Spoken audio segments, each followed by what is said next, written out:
kuko uwo musaraba uduhata kwiyambura byose kugira ngo dukunde tunyure mu nzira ifunganye. Uwo musaraba niwo tangiriro ry'inzira ifunganye. Uwo musaraba niwo ugenda utwambura ubushake bwacu wimika ubushake bwa Kristo mu buzima bwacu. Uwo musaraba niwo Imana itunganyisha abakozi. Uwo musaraba niwo Imana igenda ikomeresha ibyiringiro by'abagenzi. Uwo musaraba ufite ubushobozi bukomeye bwo gutunganiriza Imana bera bose uko bangana, kuko uko tugenda twamburwa uburenganzira bwacu niko Kristo agenda yima agasohoza ibyo ashaka. Uko gushaka ko kugakorera muri twebwe kuruta uko gushaka kwacu gukora, ariko ntabwo byakunda kuko umusaraba ni ufite ubushobozi bwo kuburizamo imbaraga z'umuntu wa kera. Kandi uwo musaraba ni amakuba, n'ibyago, n'ubuzima bugoye umuntu aterwa nuko yanyuze mu nzira ya Kristo uko bitegetswe. Ubyumve mukundwa, kuko burya ntabwo ushobora kumenya ko ikintu ufite ugikomeje igihe hatarazi ikintu gishaka kukikwambura. Burya rwose ntihazagire umuntu ubabeshya ngo ikintu aragifasha gikomeje atarahura n'igeragezwa. Burya reka mbabwire, uretse ko wenda systeme y'abanyeshuri b'ubwami cyangwa se abana b'Imana uburyo bigishwa bo babigishiriza mu byo bageragejwemo, ariko ubusanzwe ntabwo mwarimu ashobora kwemeza ko ikintu cyiza ataraguha ibazwa, ataraguha igerageza. Igerageza si ubundi riza kumara iki? Riza gusuzuma ubushobozi ufite. Ni ukuvuga ngo uko ugaragaye nyuma y'igeragezwa burya ni kuburi.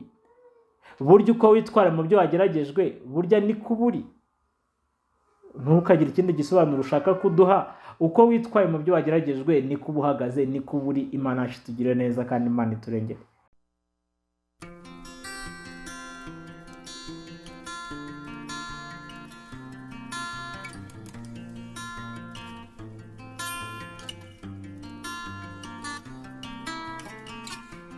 Nshuti bakundwa, mukundwa n'umwami wacu Yesu, tubahaye ikaze, tunejejwe nuko mwongeye kubana natwe ku nyubako y'agakiza. Duherukana vuba tuganira ku byerekeranye no kwihangana no kwizera nk'igisinge cy'inyubako y'agakiza.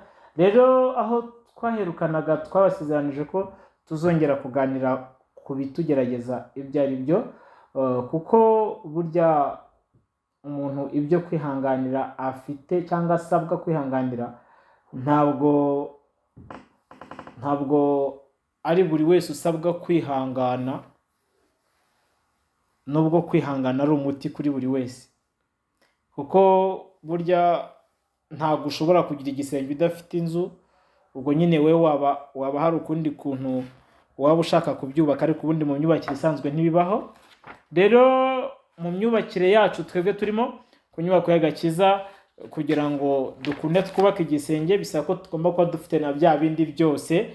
Ibice byabanje ku nyubako tugomba kuba twarabanje gusiza ikibanza, twarabanje gukora amapla, twarabanje kuzamura inkuta, amafondasiyo, tukaba tugeze ku gice cyo gusakara inyubako y'agakiza.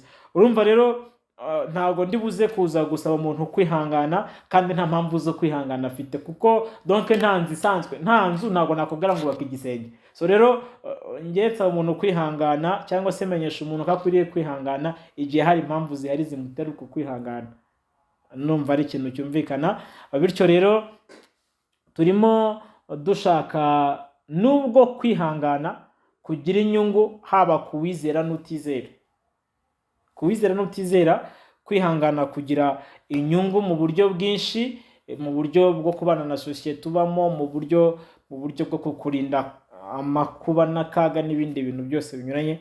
Rero ndagira ngo tudatinze dusengane Imana, twiganirire ku gice cyitwa kwihanganira ibitugerageza. Kuko burya reka dusenge turaganira hanyuma. Turagushimye Data wa twese udukunda, mu izina rya Yesu Kristo turakwinginga kugira ngo ubwo duhaye umwanya wo kuganira, mu izina rya Yesu Kristo nyir'ubuntu, unatuganiriza udufashe kugira ngo tubashe kugera ku rugero rwaho ushaka ko tugera mu izina rya Yesu. Urakoze ko dukunda, urakoze ko twitaho, urakoze ko aradufasha. Ngaho nkundira buri muntu wese wo muri twebwe umwigize imbere aho gutunganirizwa rwose mu izina rya Yesu. Amen. Nshuti ukundwa rero n'umwami wacu Yesu, n'ubundi turakomeje tugiye kuganira ku ijambo ryitwa kwihanganira ibitugerageza. Ni ijambo abigisha benshi bakunda gutanga, ababwiriza benshi bakarivuga, ariko nanjye munyemerere turivuganeho gatoya, turivugeho dutambuka, ariko naryo muzirikane gusa ko ari ingenzi cyane. Aya magambo yo mu gice cya mbere cya Yakobo umurongo wa 12 haranditse ngo hahirwa umuntu wihanganira ibimugerageza, kuko namara kwemerwa azahabwa ikamba ry'ubugingo iry'Imana yasezeranije abayikunda. Imana itugirire neza. Hahirwa umuntu uwo ari we wese wihangana mu byo yageragejwe, kandi akihangana kugeza ku rugero azemererwaho. Uwo nguwo ni uzahabwa ikamba Imana yasezeranije abantu bose bayikunda. Ni ukuvuga ngo hagomba kubanza kuboko gukunda Imana, gukunda Imana ukaza guherekezwa n'impamvu zitera umuntu kwihangana, hanyuma akazahabwa ikamba nyuma y'uko amaze kwemerwa. Donc twinjire turemo mbese mbere y'uko tuvuga ibyerekeranye no kwihangana mu byo twageragejwe, ubundi haba habaye iki, cyangwa se ibyo umuntu yageragezwa ubundi ni biki. Kuko muri iyi nzira hari ibintu byo kwihanganira bitari bimwe. Turi mu isi idasakaye, nibyo koko hari ibintu bitugeraho bikaba ari ibintu rusange. Niba ari imvura yabuze imyaka ikarumba bikaba ari ibintu rusange. Niba ari ifaranga ryazamutse ku isoko, ibyo kikaba ari ikibazo rusange. Niba urumva tugira ibibazo biri rusange: kurwaza, gupfusha, gusonza, kwambara ubusa. Hari ibibazo biba biri rusange. Bityo rero ku mugenzi ujya mu ijuru we agira n'ibintu by'umwihariko, kandi nabyo asabwa kwihanganira, kuko buri kintu cyose mu mwanya cyangwa se mu buzima bw'umugenzi kigira umwanya wacyo mu bimugerageza. Hari ibyo Bibiliya yatubwiye tugitangira kuvuga iby'aya magambo avuga uko Kristo yihanganiye umusaraba n'isoni zawo. Ni mu gice cyacu cyabanje, nibyo tuvuga iby'uko Kristo yihanganiye umusaraba n'isoni zawo. Twavuze ko n'umusaraba nawo ubwawo uri mu bintu umuntu agomba kwihanganira, kuko mu ruruka mu gice cya 9 ku murongo wa 23 hari aho Yesu yabwiye abagenzi, arababwira ngo umuntu, reka nyarebe, igice cya 9 cya Luka umurongo wa 23 nyarebye kugira ngo nkunda nyavuge neza. Abwira bose ati umuntu nashaka kunkurikira niyiyange, yikorera umusaraba w'iminsi yose ankurikire. Kuko ushaka kurengera ubugingo bwe azabubura, ariko utita ku bugingo bwe ku bwanjye azabukiza. Ndagira ngo tugendane turi ku ngingo yitwa, kuko nababwiye ngo biratubwirwa umuntu ihanganira ibintu bimugerageza, ariko ndabamenyesha ko muri iyi nzira y'Imana hariho ibintu byo kwihanganira bitari ibigeragezo rusange gusa, ahubwo habamo n'icyitwa umusaraba. Abantu benshi, umubare nyamwinshi ntabwo ujya umenya gutandukanya ikigeragezo n'umusaraba ibyo ari byo, kuko ikigeragezo gishobora kuza ari ikigeragezo nyine. Ushobora guhabwa ishuri, ushobora guhabwa umusaraba, ushobora guhabwa amakuba n'ibyago. Ibyo bintu bikaza nta hantu bihuriye n'ibyitwa ko byakugerageje, kuko ikintu tugomba kucyumva neza. Ibyo byose bidusaba kugenda tubyihanganira ikintu cyose mu mwanya wacyo, ariko ndabamenyesha ko biba bitandukanye. Ntabwo buri cyose cyatugezeho bisobanura ko ari ikigeragezo. Oya, ntabwo ari byo, ntabwo ari ko biba byubatse. Niba ari ko wabyumvaga nawe umenye ko hari akantu gato ugomba guhindura kugira ngo ukunde wumve neza ibintu uko bigenda, kugira ngo ukunde umenye uko unabyihanganira. Imana idufashe. Duhereye kuri ikintu cyitwa umusaraba. Umusaraba rero Bibiliya tubwiye ngo umuntu abwira abantu bangahe bose, abwira bose ati umuntu nashaka kunkurikira niyange yikorera umusaraba iminsi yose ankurikire, ko ushaka kurengera ubugingo bwe azabubura, ariko kutita ku bugingo bwe ku bwanjye. Ni ukuvuga ngo kutita ku bugingo bwawe, kutita ku nyungu z'ubu bugingo ku bwa Kristo, ibyo bintu bizana umusaraba ku bitugu byawe. Gute rero? Kuko ubasha guhomba ibintu byakugirira umumaro ku bwa Kristo, noneho bikagusaba kunyura mu mpatanwa, unyura mu nzira ifunganye ikwambura uburenganzira n'ubushake bwawe kugira ngo ukunde ugendane n'umwami Yesu. Kuko n'ubusanzwe gukurikira umwami Yesu ntabwo bisobanura kumwizera gusa, bisobanura no kurenganywa kubwe. Bityo ubwo bisobanura kurenganywa kubwe, binsobanura kwihangana mu byo warenganirijwemo. Imana itugirire neza. Niyo mpamvu Petero arimo yandika yavuze ngo bakundwa ntimutangazwe n'ikome ry'Ibigeragezo ririho cyangwa se riri hagati muri mwebwe.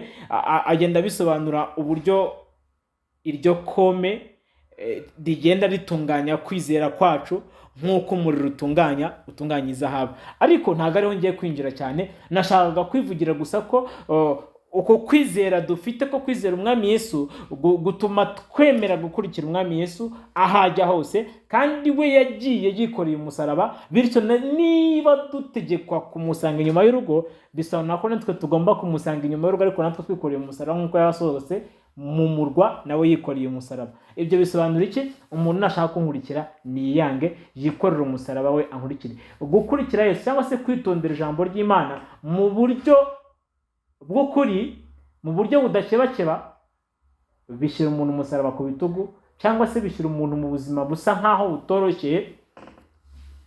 Reka mbaho urugero rutoya, mbaho urugero ngereranije umusaraba n'ikigeragezo kugira ngo turusheho kubyumva.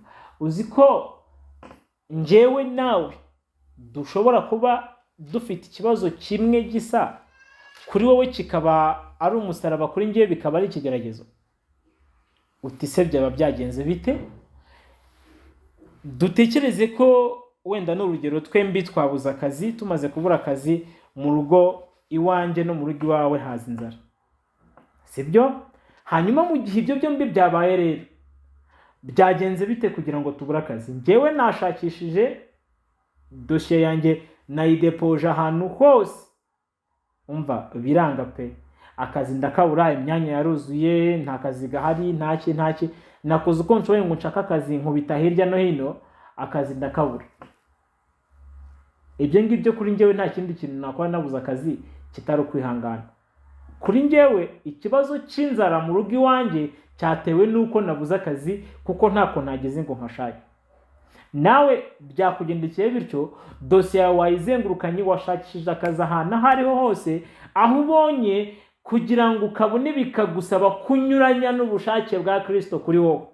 Ni ukuvuga ngo swate biragusaba kwiba, biragusaba gutanga ruswa se, niba uri umukobwa biragusaba ko ukora n'ibyaha n'umukoresha wawe, ubwo nyine ni ruswa yo mu bundi buryo yo gutanga umubiri. Biragusaba ko unyuranya n'ubushake bw'Imana. Mu yindi mvugo, aho hantu urimo uranyura, nawe ubuze akazi atari uko kadahari, ahubwo kubera ko washatse kugundira gukiranuka, bikazana inzara mu rugo iwawe.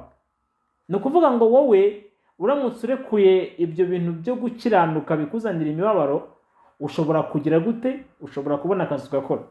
Ariko njye ntako nakoze kugira ngo nkunde mbona akazi, ariko biranga. Ni ukuvuga ngo ku ruhande rwawe, kuri wowe ni umusaraba, kuri njye ni ikigeragezo. Kubera iki? Kubera ko ibyo ngibyo byamutse byikuyeho, ushobora kugenda ugakora bigakunda, ariko kuri njye ntacyo nakora kugira ngo mbihindure. Ni ukuvuga ngo wowe amakuba, inzara ufite, uri kuyiterwa n'inzira y'umwami Yesu, mu gihe njyewe inzara mfite ndimo ndayiterwa nuko ari ikigeragezo, cyangwa se ishuri, cyangwa se akanyafu, bitewe n'urundi ruhande rwanjye njyewe ndimo.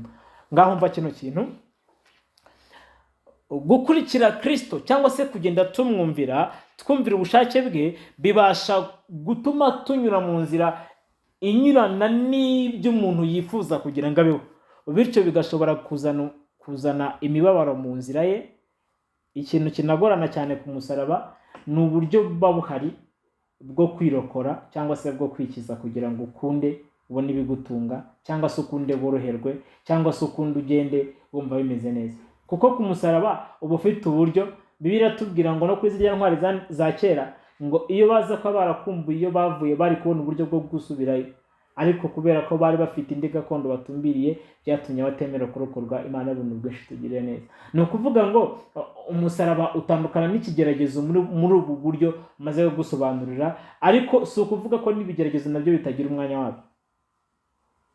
Ndagira ngo uze kuza kudukurikira witonze kugira ngo hatagira ikintu na kimwe kigucika muri aya magambo. Umwami Yesu rero akoresheje Yakobo aratwandikira aratubwira ngo hahirwa umuntu wihanganira ibintu bimugerageza, kuko namara kwemerwa azambikwa ikamba ry'ubugingo ry'Imana yasezeranije abantu bayikunda. Azahabwa ikamba ry'ubugingo ry'Imana yasezeranije abayikunda. Ibi bintu ndagira ngo ubyumve neza mukundwa, kuko ushobora gusonza nanjye nkasonza. Ntabwo umusaraba ari cya giti, nta nubwo umusaraba ari ikibazo icyo ari cyo cyose cyakugezeho, ahubwo umusaraba ni ibibazo, ni amakuba, ni impatanwa, ni ubuzima bugoye ushobora kunyuzwamo nuko wemeye gukurikira umwami wacu Yesu. Umuntu wese ukizera uwo musaraba atangira kuwubona mu nzira y'imibereho ye ya buri munsi, kuko uwo musaraba uduhata kwiyambura byose kugira ngo dukunde tunyure mu nzira ifunganye. Uwo musaraba niwo tangiriro ry'inzira ifunganye. Uwo musaraba niwo ugenda utwambura ubushake bwacu, wimika ubushake bwa Kristo mu buzima bwacu. Uwo musaraba niwo Imana itunganyisha abakozi. Uwo musaraba niwo Imana igenda ikomeresha ibyiringiro by'abagenzi. Uwo musaraba ufite ubushobozi bukomeye bwo gutunganiriza Imana bera bose uko bangana, kuko uko tugenda twamburwa uburenganzira bwacu niko Kristo agenda yima agasohoza ibyo ashaka. Uko gushaka ko kugakorera muri twebwe kuruta uko gushaka kwacu gukora, ariko ntabwo byakunda kuko umusaraba ni ufite ubushobozi bwo kuburizamo imbaraga z'umuntu wa kera. Kandi uwo musaraba ni amakuba, ni ibyago, ni ubuzima bugoye umuntu aterwa nuko yanyuze mu nzira ya Kristo uko bitegetswe. Ubyumve mukundwa. Hanyuma hari n'ibindi bintu byo kwihanganira muri iyi nzira, ari byo nababwiraga. Ushobora guhura n'amakuba n'ibyago by'umukiranutsi. Ibyanditswe biravuga ngo ni byinshi, ariko Uwiteka amukiza muri byose. Ushobora guhura n'ikigeragezo cyangwa se igerageza cyangwa se isuzuma, kandi nanone ubasha guhura n'ishuri. Bityo rero ibyo byombi uko ari bitatu, ibyo byose uko ari bitatu turaza kuza kubiganiraho gato nyuma ya kano karuhuko. Ntuze kujya kure ko tugiye guhita dukomezanya. Umwami Yesu akugirire neza.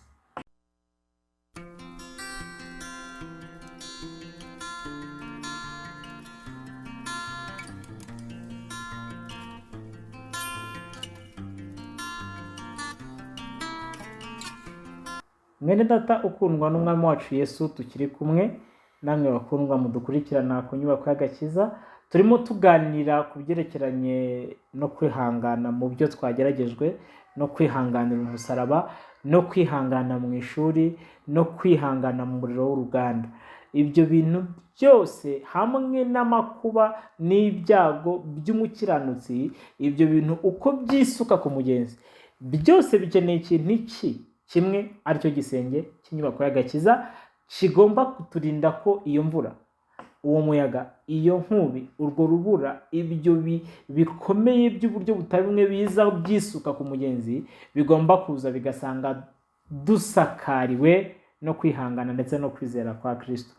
Nababwiye tugitangira iki cyigisho cyo kwihangana ko ahangaha turi, Bibiliya imaze kuvuga ibyerekeranye no gukora kwa Antikristo mu minsi y'imperuka, imaze kuvuga uburyo abagenzi bazahura no kwamburwa uburenganzira bwabo no kubona ibyo bifuza, yarangije ivuga ngo aha niho kwihangana kw'abera kuri, bavuga ko bitondera amategeko y'Imana, ako n'ibyo kongeyemo, bitondera amategeko y'Imana bakagira kwizera kwa Yesu. Ni ukuvuga ngo no kuri bino bikomeye byo mu minsi y'imperuka biriho n'ibizaza, kwihangana no kwizera ni ibintu bifite ubushobozi bwo gukingira abagenzi. Ibyo ngibyo nibyo nari mbibukije nababwiyeho mu gihe gishize. Rero ndacyakomeje kubabwira ko muri ibyo byose dukeneye uko kwihangana n'uko kwizera, kandi bikaguma biri ku rugero rwa Kristo. Reka twihute.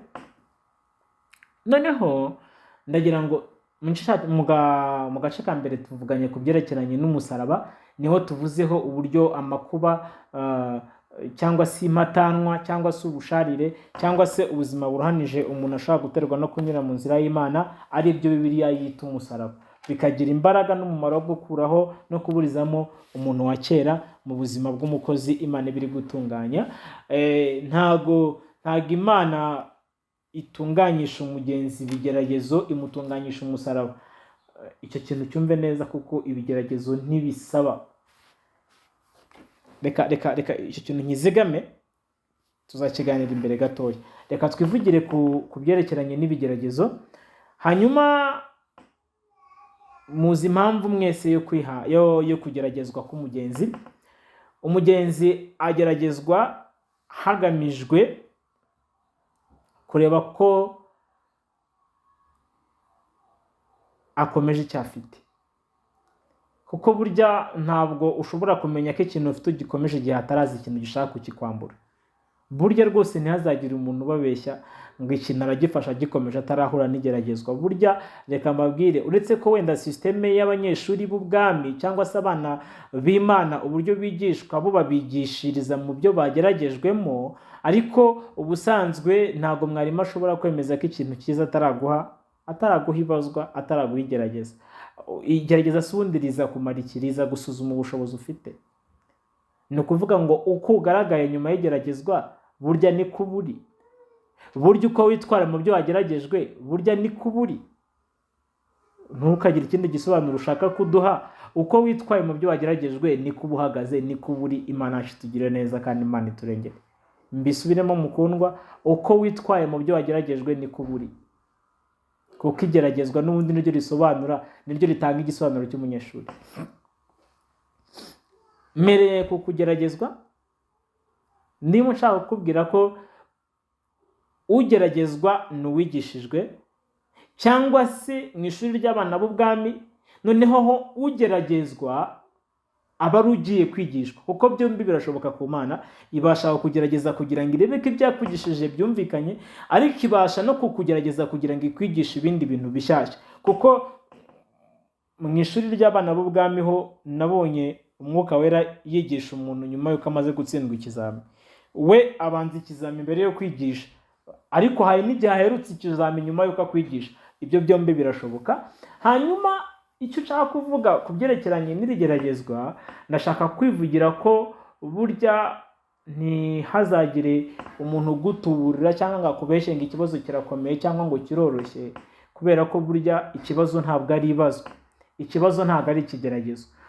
Kandi ikigeragezo nababwiye ko ni ibintu bibasha kukugeraho, ari amakuba, ari ibyago, ari ibindi bintu, wenda ushobora kwangwa, ushobora gupfusha, ushobora kurwaza, ni ibintu by'uburyo butari bumwe bya kano kaga ko mu isi idasakaye bishobora kukugeraho uko bingana bigusharirira. Hanyuma ibyo bintu byakugezeho bigusharirira, ubwo biri hanze yuko ari umusaraba, ko umusaraba wo ukeneye kwihanganirwa ku ruhande rwa kuko ufite n'isoni zaho, ariko biriya tubwiye ngo yihanganiye umusaraba ntiyita no ku isoni zaho kubw'ibyishimo byamushyizwe imbere. Ni ukuvuga ngo ku musaraba umuntu yihangana abitewe n'impamvu, anabitewe n'ibyishimo bimushyizwe imbere kubwo kwizera. Imana itugire neza, aho sindi buhasubire. Hanyuma mu kugeragezwa, ibyo bikugezeho bisharira by'amakuba n'akaga by'isi idasakaye bikuguyeho, biraza byakugeraho bikaba bije kugira ngo bikwigishe wowe ubwawe wimenye, kimwe.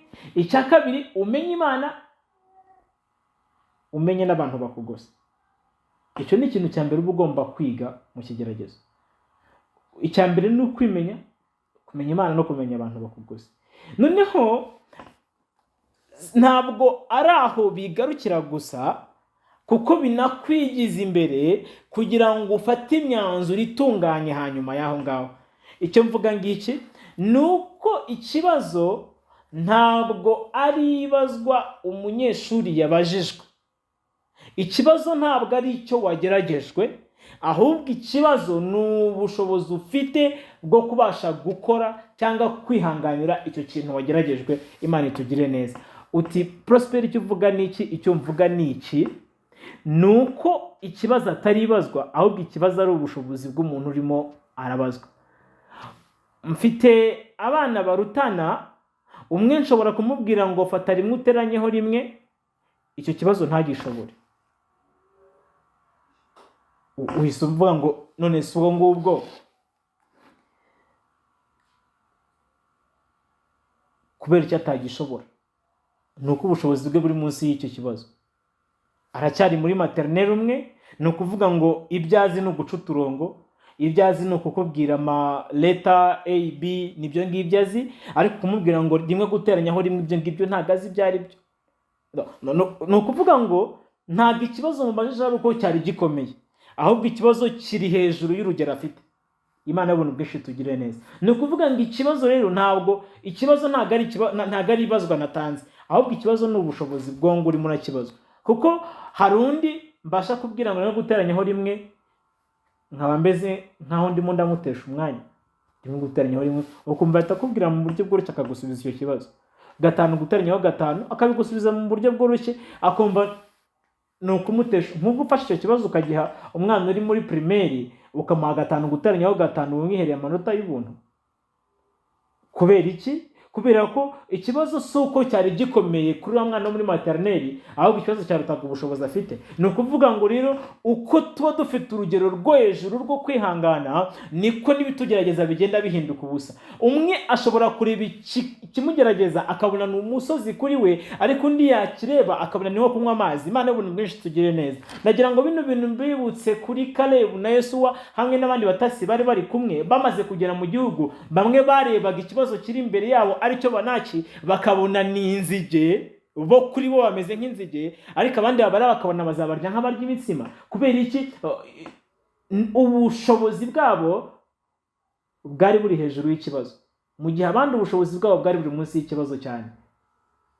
Ndagira ngo mwibuke ku bantu bagendanaga n'Imana mu gihe Uwiteka yatumaga, nibwira ko ari Hagayi, yamubwira ngo wa musozi wiyita iki imbere ya Zerubabeli kuzahinduka ikibaya, uzacishwa bugufi. Zerubabeli akagenda anezerewe. Ni ukuvuga ngo yararimo abwira umusozi ngo have wikwishyira hejuru, ko ikibazo n'ubushobozi bw'urimo bugomba kukunyuraho. Imana itugire neza kandi Imana idufashe. Icyo nshaka kuvuga ngiki bakundwa, ni uko ikibazo atari cyo wageragejwe, atari cyo wabajijwe, ahubwo ikibazo ni ubushobozi bwawe uri kubazwa icyo kibazo. Bityo nuzamura urugero rwawe rwo kwihangana, ibikugerageza byose bizahinduka ubusa.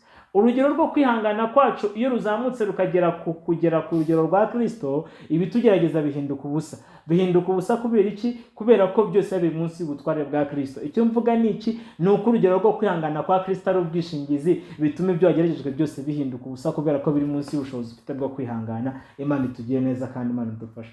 Icyo mvuze ni ikigeragezo cyangwa se nibazwa, kandi agira ngo mbamenyeshe ko iryo bazwa iyo urinesheje ujya ku rugero ruri hejuru. Ibyo nibyo Pawulo yandikiye Abaroma, arababwira ngo si ibyo gusa, ahubwo twishimira no mu makuba yacu, ko tuzi ko amakuba atera kwihangana, ukwihangana kugatera kunesha kazana ibyiringiro. Ni ukuvuga ngo bigenda bituzamura.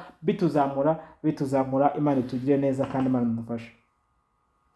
Noneho dusoza kano gace kacu kugira ngo tuzakomeze n'ibindi byigisho bikurikiraho kuri ingingo yo kwihangana, ndagira ngo mumenyeshe ko mu kugeragezwa haba harimo gutunganywa. Ariyo magambo nayo nazigamye igihe Petero yandikiraga abagenzi akababwira ngo bakundwa, ntimutangazwe n'ikome ririho ry'ibibagerageza, kuko muzi neza ko kwihangana kugomba kwemerwa ari uko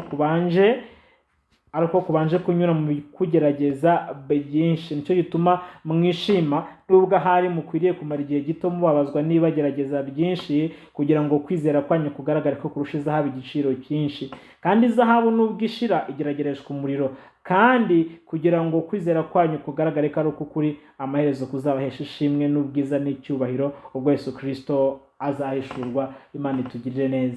Hanyuma Petero yasobanuraga ko iyo twahuye n'ibitugerageza, ibyo bitugerageza bigenda bidutunganya kugeza ku rugero kwizera kwacu kugaragara ko ari ukugiciro cyinshi, ko kwizera kwacu ari ukuri kuko iyo tutagamburiye mu makuba natwe ubwacu bitwigiza imbere. Ibyo mvuga ni iki? Ni uko reka mbaho urugero gato kuri Yeriko aba ariyo dusorezaho.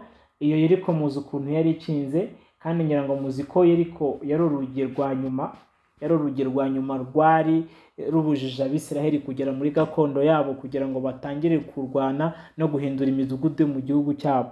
Ahandi izindi ntambara barwanye burya mbere ya Yeriko zari intambara zo gutambuka ngo bajye mu gihugu cy'iwabo, ariko noneho Yeriko yari imeze nk'urugi rwari urusika rukingiranye igihugu cyabo cy'isezerano. Niho bagombaga gutangirira bakiyambuka Yorodani. Hanyuma bageze kuri Yeriko kugira ngo muzi ukuntu yari ikinze cyane hirya no hino, izengurutswe n'inkike zikomeye. Ariko icyo nshaka kuvuga ni iki? Ni uko urugi rukinze icyumba kirimo imigisha, kirimo ubutunzi bukomeye, rukwiriye kuba rukinze cyane. Ni ukuvuga ngo aho ngaho bikomeye mu byo wageragejwe, aho ngaho wumva bisharira, niho Umwami Yesu aba agambiriye kukwinjiza mu yindi migisha idasanzwe. Ntabwo ari kuguhumuriza, ibyo nkubwira ni ukuri. Yeriko yari ikinze cyane, ariko bihurirana n'uko ari rwo rugi rwa nyuma rwagombaga kunyurwaho kugira ngo binjire muri Kanani yabo. Imana itugirire neza. Urugamba rwo kuri Yeriko rwarabaruhije cyane, ariko Imana ishimwe ko barunesheje. Kuko nawe nubwo byaba biruhije, ukwiriye kwihangana.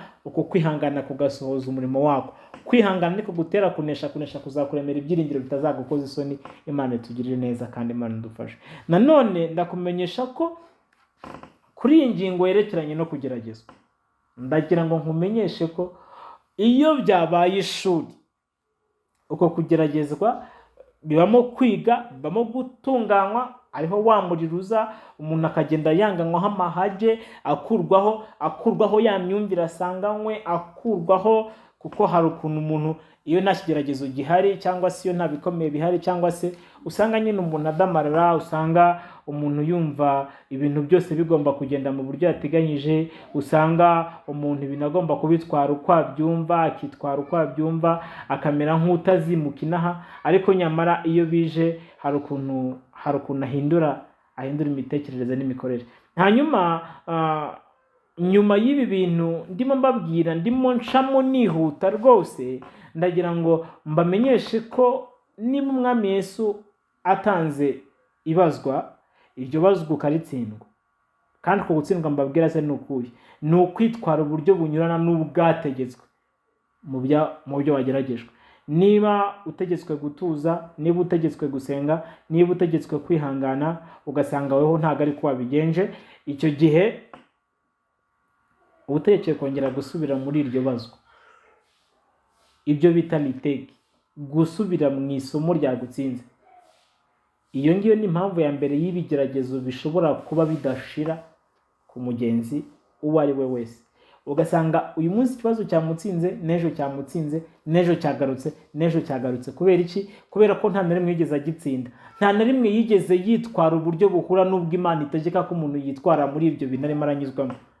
Kandi niyo usibiye nabyo biba ari ubuntu bw'Imana, kuko hari n'ibigo umuntu atsindwa bakamwirukana. Niyo ugize amahirwe kikavaho, wimukana komplema. Kwa kundi wimuka ukajya mu wundi mwaka, ariko azajya wongera usubira kujya kwiga rya somo. Niba iryo somo Imana ishaka kuryiga, niba ari isomo ryo gusonza, niba ari isomo ryo kwambara ubusa, niba ari isomo ryo gupfusha, niba ari isomo ryo gukuramo inda, niba ari isomo runaka, iryo somo ugasanga kuko utigeze ushyikira umugambi w'Imana muri ibyo bintu bikubaho, ugasanga ni ngombwa ko nubwo wimutse, ariko hari igihe ugomba kongera usubira muri rya somo ry'abandi. Ibyo biba ari ubuntu bw'Imana iyo urisubiyemo, ariko icyo Imana ishaka ni uko utsinda, kugira ngo ukomeze wige n'ibindi. Kuko ibyo kwigishwa ni byinshi mu nzira y'Imana. Niyo mpamvu ukwiriye kunesha, kandi uko kunesha si ukundi, ni ukwihangana kwacu kuduhesha kutanyagirwa imvura yaguye. Yesu aduhana umugisha. Reka turekere aha ngaha nkwibutsa ko niwihangana, kwihangana kugasohoza umurimo wako bizakuzanira kwinjira mu cyumba kirimo imigisha nyuma y'uko umaze guhura n'ibyo bikugerageza. Yesu aguha umugisha. Reka dusengane. Turagushimiye Mwami Yesu udukunda, kuko waducunguje amaraso y'igiciro. Turagushimiye ko ari wowe utwigisha kunesha, turagushimiye ko ari wowe utwigisha gukomera mu minsi mibi. Nuko ndakwinginga ngo ubuntu bwawe buduhe guhagarara muri kino gihe kibi, kandi tudatsinzwe n'uburiganya bw'umwanzi rwose. Urakoze. amen.